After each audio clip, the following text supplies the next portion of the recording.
जोहार, नमस्कार। मैं डॉक्टर मोहम्मद खालिद अंजुम, परिवारी चिकित्सा पदाधिकारी CSC महागामा। एक्चुअली आज ये आप लोगों के सामने मैं इसलिए आया हूँ कि कल यानी 10 अगस्त से 25 अगस्त तक MDA IDA का एक राउंड शुरू होने वाला है, जो हर साल 10 अगस्त से 25 अगस्त चलती है। फलेरिया के लिए, फलेरिया उन्नत के लिए यह प्रोग्राम किया जा रहा है और ये सभी गांव में हमारे जो ड्रग एजुकेटर हैं, सैया हैं, जिसमें सेविका भी हैं, जिसमें पोषण सखी भी हैं और कुछ स्वयंसेवी संस्था के भी लोग हैं या फिर कुछ वॉलंटियर भी हैं, उनके द्वारा दवाई खिलाई जाएगी। जिसमें हमारा जो महागामा का पॉपुलेशन 2,51,203 है, उसके अगेंस्ट में जो हमारे योग्य जिसको दवाई खिलाना है, एलिजिबल पॉपुलेशन जो है वो 2,21,058 है। हमारे महागामा में टोटल जो बूथ है वो 263 बूथ बनाए गए हैं और उसको सुपरवाइज करने के लिए टोटल 27 सुपरवाइज़र बनाए गए हैं। हर बूथ में 2 लोग रहेंगे और उसके द्वारा दवाई खिलाई जाएगी। एक्चुअली ये MDA IDA राउंड इसमें से ये फलेरिया के लिए दवाई है। फलेरिया जैसा कि पता है, आप लोग जानते भी हैं कि यह एक बीमारी, ऐसी बीमारी है जो एक बार हो जाने के बाद इसका इलाज नहीं है, ये लाइलाज हो जाता है।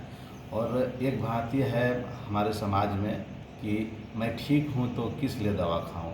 होता क्या है कि ये जब संक्रमण, जो मच्छर काटने से मच्छर काटने जो संक्रमण होती है, ये जब एक बार मच्छर काट ले, ये बार बार मच्छर काटता है।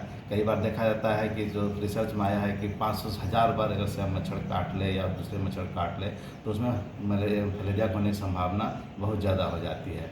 और जब फलेरिया का मच्छर कीटाणु उसके शरीर में माइक्रोफलेरिया पहुँच जाते हैं तो वो लक्षण आने में, फलेरिया के लक्षण आने में 8 से 10 साल लग जाते हैं। इसलिए अगर किसी को आज अगर उसमें इन्फेक्शन हो गया तो उसके जो इन्फेक्शन के जो उसके मैनिफेस्टेशन यानी सिम्टम जो आएगा वो 8 से 10 साल बाद आता है। इसीलिए यह मन में नहीं बात आनी चाहिए कि मैं ठीक हूँ तो मैं क्या खाऊँ, क्यों खाऊँ दवाई।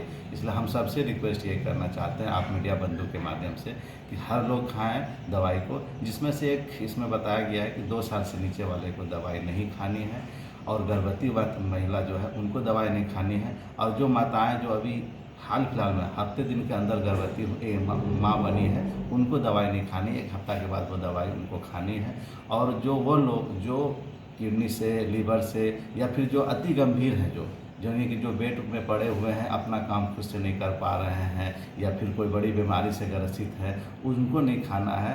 BP मरीज, शुगर मरीज, इन लोगों में दवाई खानी है। दवाई खाने से इनको नहीं, यानी और एज का कोई लिमिटेशन नहीं है, 2 साल से ऊपर हर किसी को ये दवाई खानी है। इसलिए इसमें से क्या है, कुछ हमारे जो ड्रग इंस्पेक्टर आपके घर तक, हर एक घर में जाएंगे। पहला जो 10 तारीख है वो कल जो होगा वो बूथ डे होगा, यानी एक फिक्स जगह पे कहीं पे दवाई खिलाई जाएगी। और जो फिर छूट जाएंगे बूथ पे, जो नहीं खा पाए रहेंगे, वो क्या है कि जो ड्रग इंस्पेक्टर है वो घर घर जाके दवाई खिलाएंगे 11 से लेकर 25 तक में से।